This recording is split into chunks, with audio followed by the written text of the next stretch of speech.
we ask you to limit your comments to no more than 3 minutes. And as provided in the Brown Act, the board is prohibited from acting on items that are not listed on today's agenda. And with that, Assistant Secretary Baca, have we received any public comments via email or otherwise? No comments have been received. Thank you. Do we have members of the public who would like to speak today? Seeing none, we'll move to the next item, which is item number 4.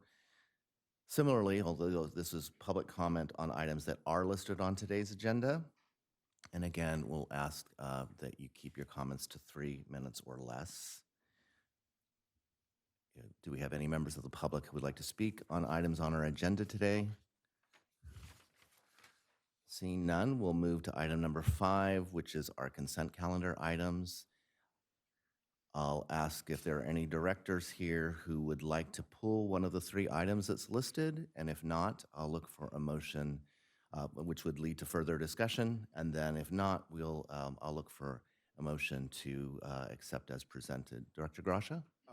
Mr. President, I'd like to pull item 5A for brief discussion. Okay, great. Any other directors that have items they'd like to pull? No? All right. So we will, I guess we can start there. 5A, the minutes of the executive committee meeting. Back in February, I think it was, this board authorized the affiliations with certain groups that the full board felt would be good for the agency to participate with. And one of those groups you've got here as being the Building Industry Association. The subcommittee seems to have overridden the board decision, a full board decision to affiliate with the BIA.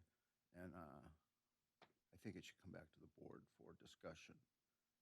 I don't think that the executive committee has the authorization to override the vote of the full board. So with that, I thank you. Thank you. I'll look to our general counsel and our general manager to comment on whether that was something that was voted on by the full board to begin with, and whether that's something that the executive committee can change at a later date. So the events held by the Builders Association were voted on to be compensated, and that's what the vote was. And so there are a certain number of meetings that you can attend without being a member, and we are not a member. And I believe those are 2 a year. Is that correct, Ms. Baca? Yes, that's at 2. So in order to attend the other, more than 2, we would have to become a member. So I don't know if it was assumed or inferred that we would become a member, but there is access available when you're not a member. It's just not as, you can't go to as many events. So I don't know how the board feels if you had an action where you approved compensation for it, maybe there was an assumption that there would be full access. I don't know, that would be something that the board, whatever you contemplated at that time. Do you have anything to add, general counsel? No, I do recall the discussion in board action authorizing compensation to a director when the director attends. But I don't, in my mind at least, that I wasn't thinking about whether that meant, becoming a member of the BIA. So I don't. I think if you go back to the record, the recording anyway, you'll see that it was portrayed to the board as we were members, and that it would be an ongoing relationship. I'm not sure who on the staff mentioned that, but I know that if that had been a question, I'm sure it would have been raised at the time. And so The board's, the executive committee's action the other day was whether or not we were going to become a member, not that we weren't going to compensate people for going to meetings. Is that correct? That's correct. And normally, membership in organizations is really, you know, kind of a staff level thing. We're members of a lot of different things. So it's not really a board action to become a member. But because it was a compensation issue, I think that became an issue for the executive committee. But typically, we became members of the Desert Valley Builders Association. Wasn't a board action in the past, or any of the other associations, you know, American Society of Civil Engineers or Aqua. Those were not board decisions. Mm-hmm. Who makes that decision? General manager. Okay. Does the general manager have a recommendation on how we should proceed? I think in our investigation as the executive committee, we found that the BIA wasn't really performing anything in the valley specific for the valley. We tried to contact them. They did not respond to us very timely. And so after the executive committee meeting is when we discovered that they had a website that was dedicated to the valley. You know, it was a Coachella Valley website specific. What we learned was that most of the events were more like social mixers. And so I think that in light of that, and because staff does not really interact with them, they don't come to our board meetings, and they don't investigate our charges like the Desert Valley Builders Association.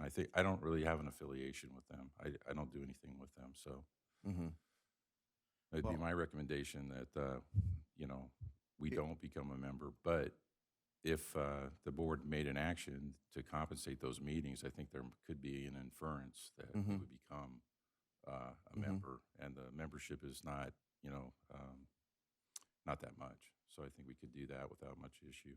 Okay.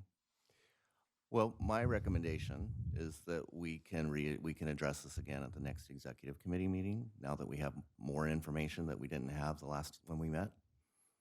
Okay, we'll put it on the agenda. Okay. I would just like to point out that in the few months that I've been on the board, and knowing the history of how the DVBA was created, it was a parting of a bunch of employees that wanted to start their own organization, and they did, you know. So when went back to, I think it was 2008, the BIA, which is a 100-year-old organization operating in the Riverside County in Southern California, offers a huge benefit to the agency in terms of networking opportunities. I made a list here just with about $1 billion worth of projects going on in my Division one of which is the Indian Canyon Overpass, that has direct oversight by funding coming from Congress.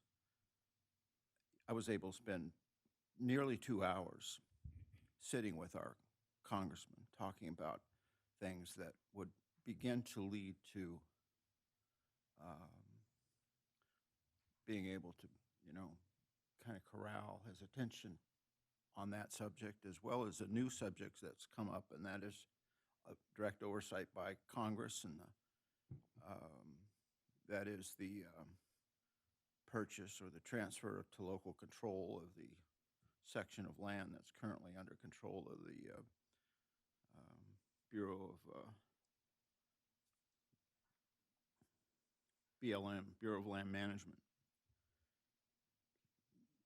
I think it's that, along with none of these networking opportunities are available at the DVBA. DVBA, we get to network with city managers and planning department people.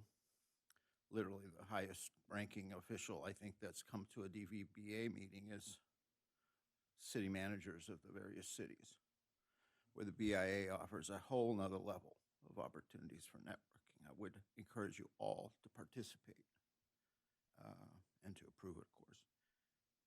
So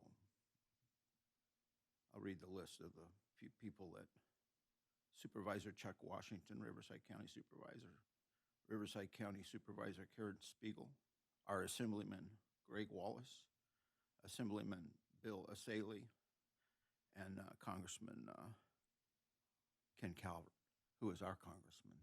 So I think the opportunities, there's just a total different level of operations, and I think we should consider that. So thank you. You're welcome. I might just point out that we actually have two congressmen that represent our water agency. One is Representative Calvert, the other is And both Representative Ruiz. represent the Division One. It's a complicated subject, but the opportunities to pit one against the other for cash is huge, and I think that's where as a board we need to focus. Eventually, they're going to get the idea that their ability to hold office will be determined by what Division One does, not, of course, not Congressman Ruiz. He's pretty solid in his division, but our district. But the opportunities that come from a congressman that has direct oversight over the people that what's the organization in the Army Corps of Engineers? Directly under his budget purview as Chairman of Armed Services. So it's a unique opportunity to be able to network with these people and to. I notice our mayor is spending a lot of time with Ken Calvert. I know he's not a popular individual among some political. Yeah, I don't think we're here to debate whether he's popular or not. I get that, but the dynamic is it gives us a phenomenal opportunity, and I fully expect to be able to continue that conversation that we started a few months ago. Okay, thank you. Look forward to your. All right, so how do we proceed then with the consent calendar? Do we vote on this one item separately? Do we, now that we've had a discussion, how would you like us to do that? Well, it seems to me that the action before you is to simply approve and accept the minutes of what was discussed Right. at that meeting. Sure. So if this accurately reflects what was discussed at that meeting, it seems to me it Okay. can be approved. If someone intends to vote no on it, on that one item, but yes on the others, then I would recommend separate votes. Maybe it'd be best to submit the other two items for approval as a group, and then that one to consider approval separately? Or depends on how Director Gracia feels about that. Well, I'm going to look to Director Gracia to make the motion. I move that we approve staff recommendation on the consent calendar and approve all 5 items with the one exception that we continue to talk about the BIA affiliation down the line. Okay, do I have a second? I'll second. Thank you. So we have a first from Director Gracia, a second from Director Bloomer. May we have a roll call vote, please? Director Gracia, Aye. Director Bloomer, Aye. Vice President Bowman, Aye. and President Ortega. Aye. Motion passes. Thank you. So action items, 6 on our agenda. We have 2. Action item A, request board authorization to execute quitclaim terminating easement interest within property owned by the city of Cathedral City. Mr. Tate, thank you.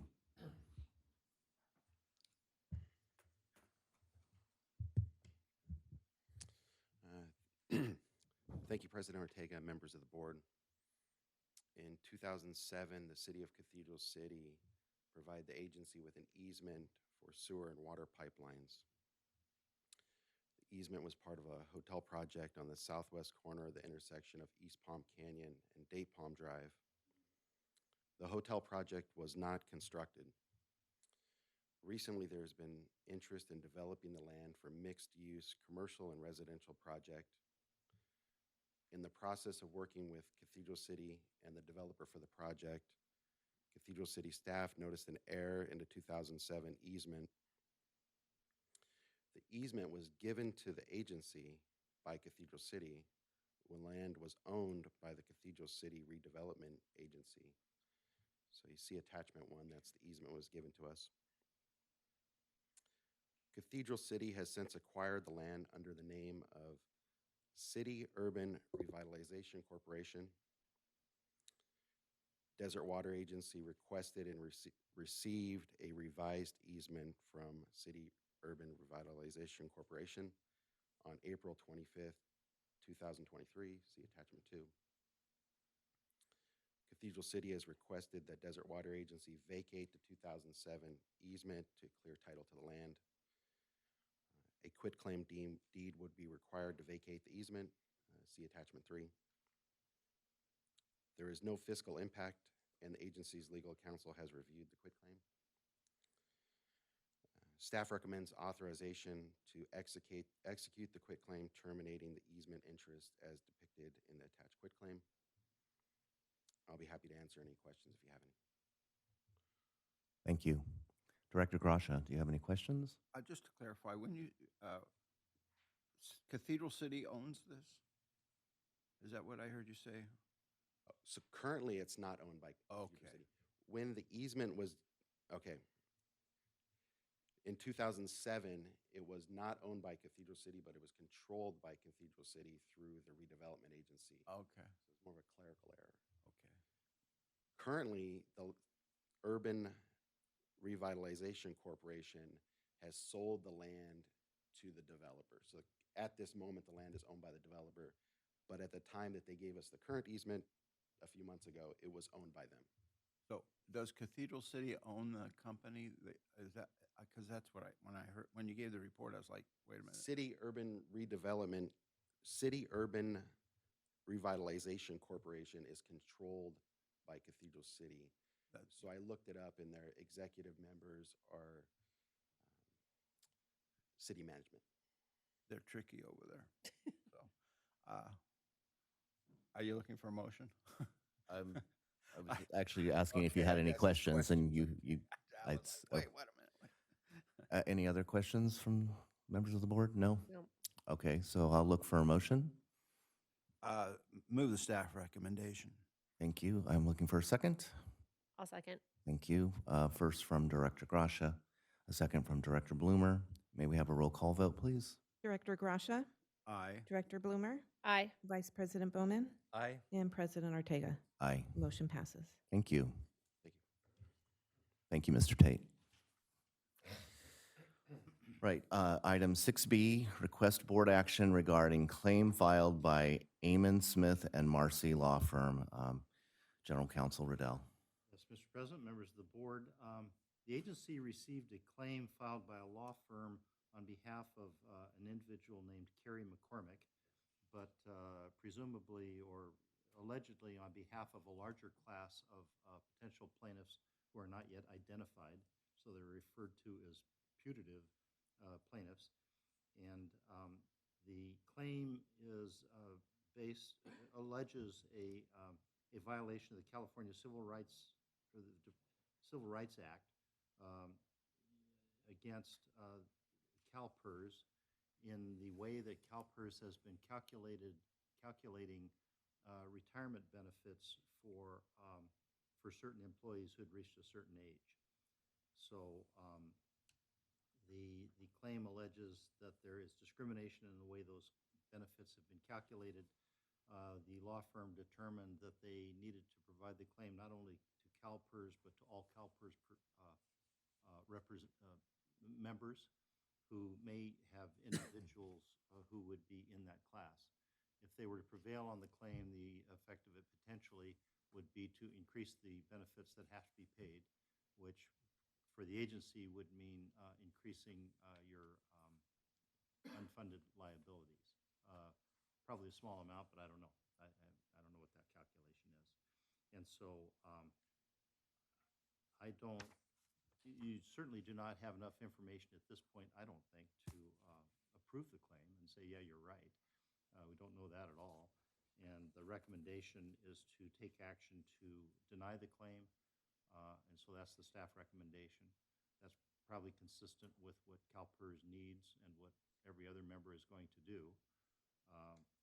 If what the law says is that if you did not affirmatively act to deny the claim, it would be deemed denied 45 days after it was filed anyway. But the recommendation is to go ahead and take action, deny the claim, and then let CalPERS fight that battle. And we can try to catch up with them on what's going on, what the implications are, because that's really unknown at this point. At this point, the plaintiff doesn't even know apparently who all the members of the class will be. I think what the plaintiff would have to do is get the court to certify a class and certify that this is a proper class action. I don't know if they've done that yet even. I don't think they can even ask for that until they go through the claims process, submit a claim, the claims are denied, and then that puts them in the position to try to file that lawsuit. Thank you.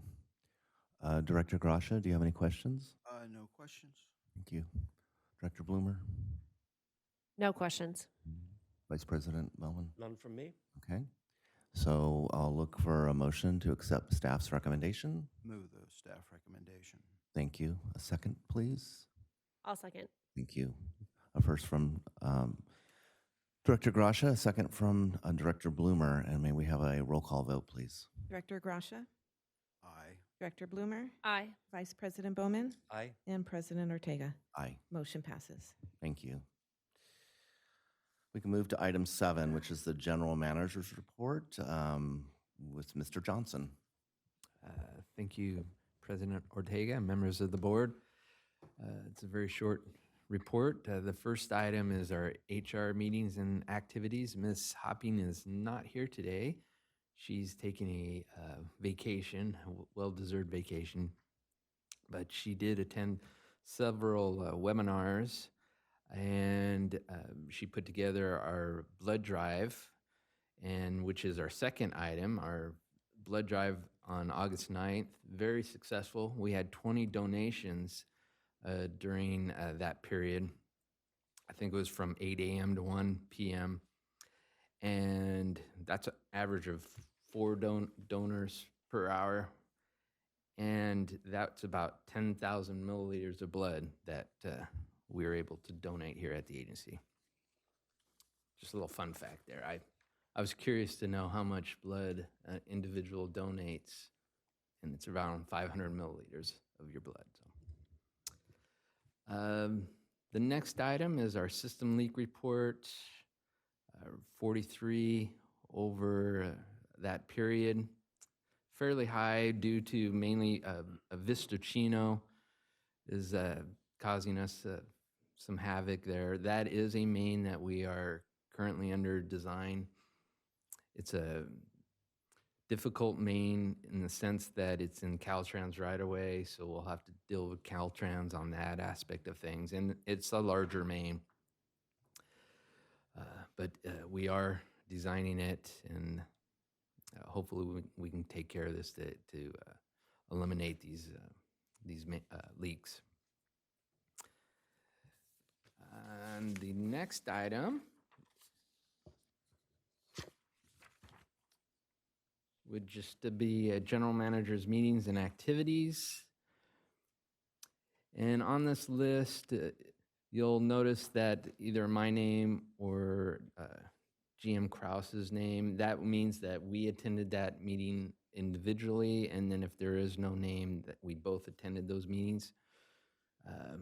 As you can see, we dealt with the tribal mediation. I've attended salt nutrient management plan, gap monitoring well location meeting. We had our coordination meetings with CVWD and MWD. Met with Assemblyman Wallace along with President Ortega and Vice President Bowman. Had some meetings regarding sites, the Joint Budget and Finance Committee meeting. General Manager Krause attended that. And activities, again, sites, reservoir, DCP financing, coordination meetings, the water rights lawsuits, and several other activities. And that concludes our GM report.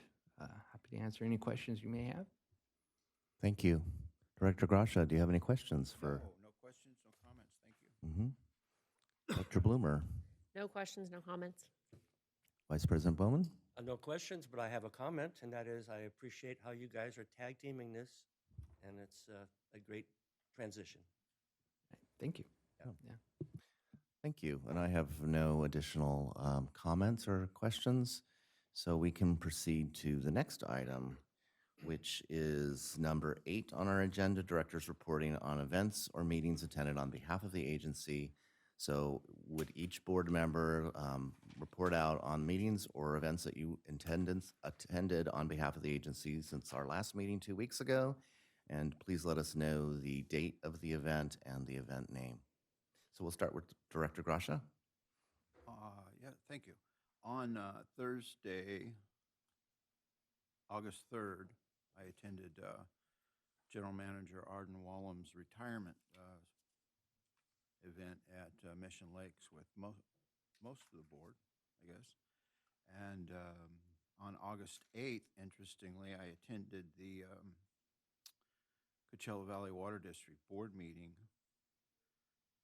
And not to jump to conclusions, but we talked last week about the cost of ion exchange filtration and how much it costs. They approved one at that meeting for one of their wells in Mecca in the amount of $9,478,000, so it's $10 million. We, I think, speculated that they were $5 million last week, and maybe $2.5 million a few years ago. So we're starting to see a pattern develop on the idea that stannous chloride is going to be the answer for chromium-6. So I'm making a little bit of a leap there, but I know that the ion exchange is a big part of best practices, if you will. I guess it's what it's called from the State Department of Water Resources. So we have that to look forward for some of our wells in the Mission Springs Water District service area.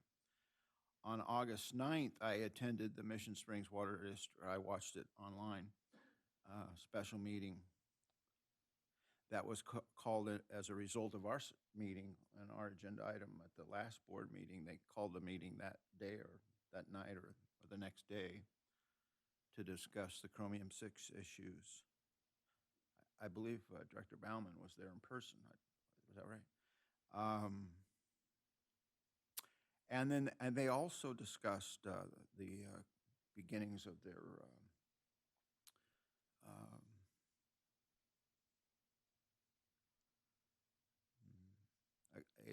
I guess hiring a firm to do their strategic planning, which I think also might be in response to some of the things that have been mentioned recently about relations, improving relations over there.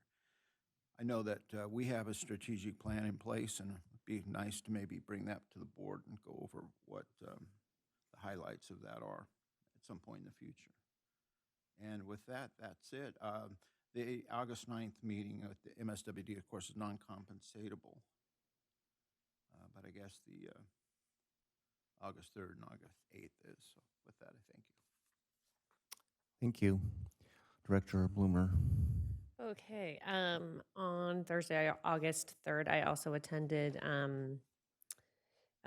Arden Wallam's retirement party in our event in Desert Hot Springs. And then last week, I think it was on August 10th, it's not compensable, but I did go to the Dream Homes Park project meeting, and Clark from Conservation was there also. Great event. The park looks beautiful. They got $8.5 million in grant funding to build the park, and so it was a good event. Thank you. Vice President Bowman. Thank you very much. On August 8th, I attended the Assemblyman Wells gathering with the legislative group, and I appreciate our district and the involvement that our GM and assistant GM have with the Assemblyman and helping him learn the issues that are facing us.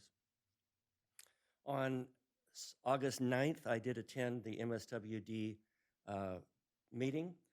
It was primarily for the strategic plan discussion, is what I could see.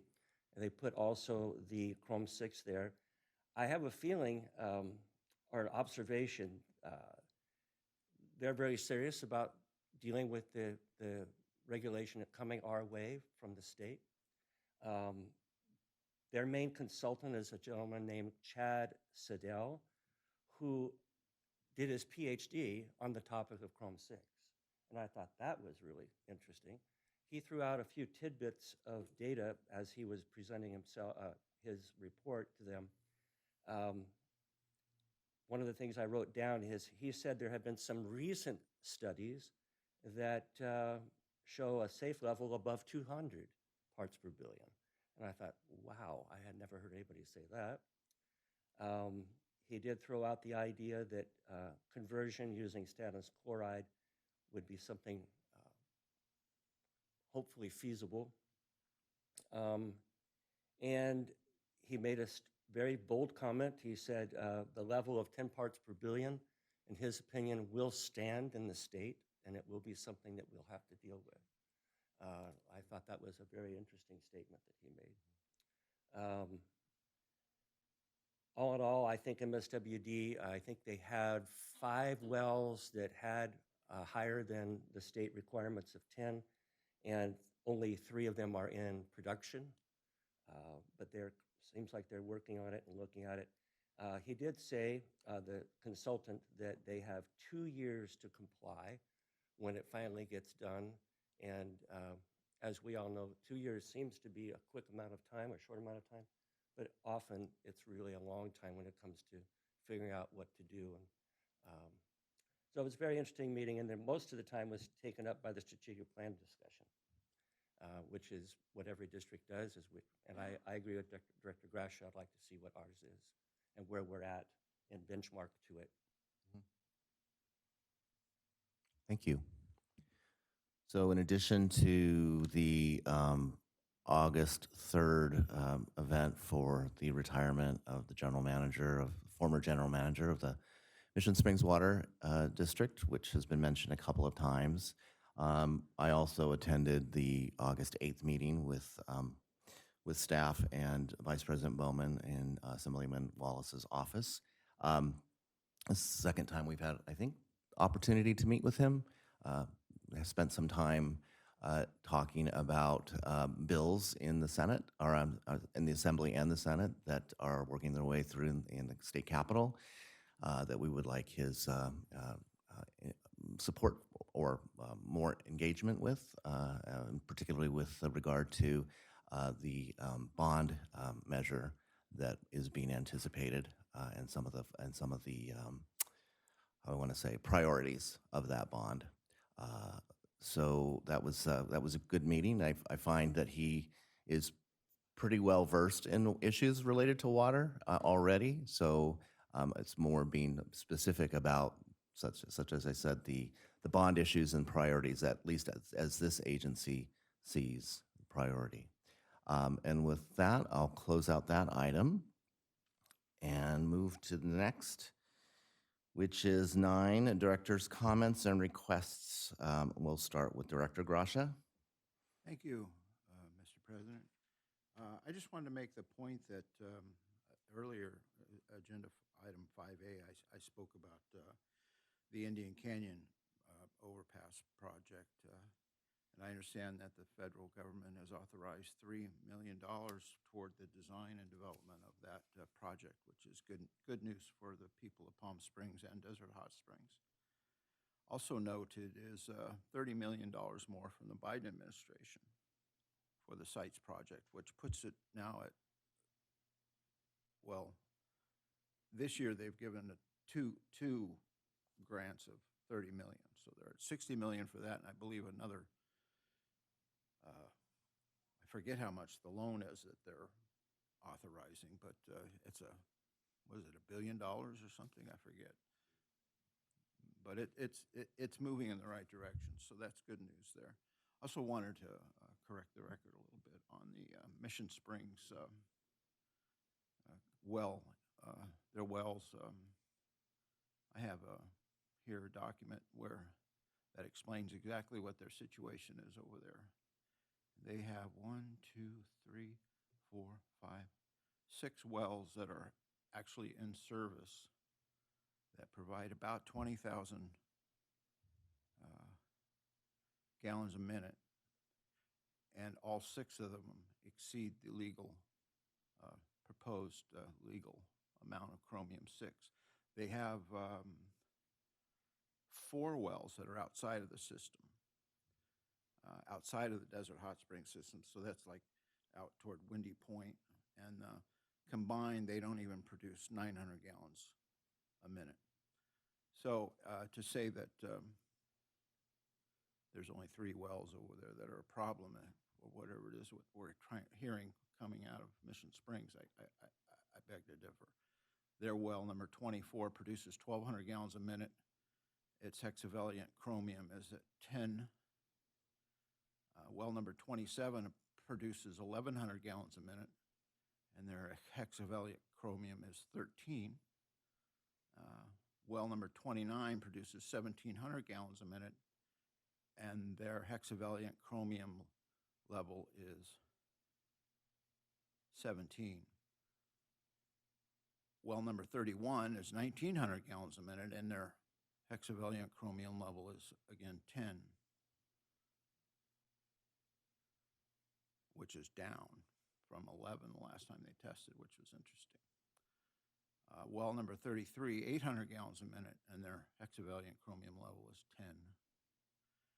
And well number 37 at 1,350 gallons a minute is their hexavalent chromium level is 12. They have 1, 2, 3, 4 wells that they don't produce, and they're all below the limit of 10. So the wells that are not producing meet the state's new recommended requirement. But every single well that they have in production exceed the legal limit for chromium-6. So just to clarify that point.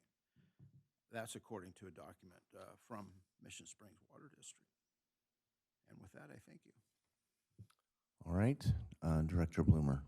No comments or requests. Thank you. Vice President Bowman. None whatsoever. Thank you. So I do have a comment related to our meeting of 2 weeks ago, where comment was made by one of our directors regarding the consolidation or consideration of consolidation of a neighboring water agency. And I understand that though those comments have made their way into the social media sphere, and I just want to make this very clear. I've been on this board for 2.5 years. I cannot recall once that this board or the preceding board ever spoke about consolidating a neighboring agency into the Desert Water Agency. Those were comments that were made by one individual and not followed up by staff or members of the public.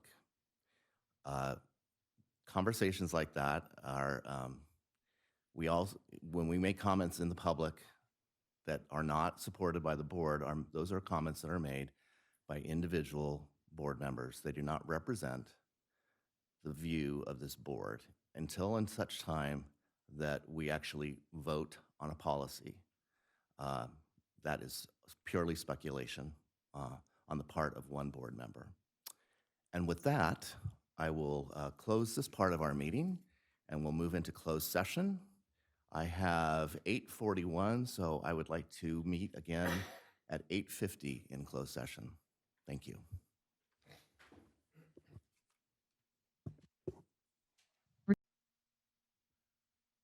Welcome back. We're reconvening into open session. I can report that we have no reportable action that was taken while we were in closed session. And with that, we can adjourn the meeting, and I think we'll see each other in 3 weeks. Is that right? Right? Thank you.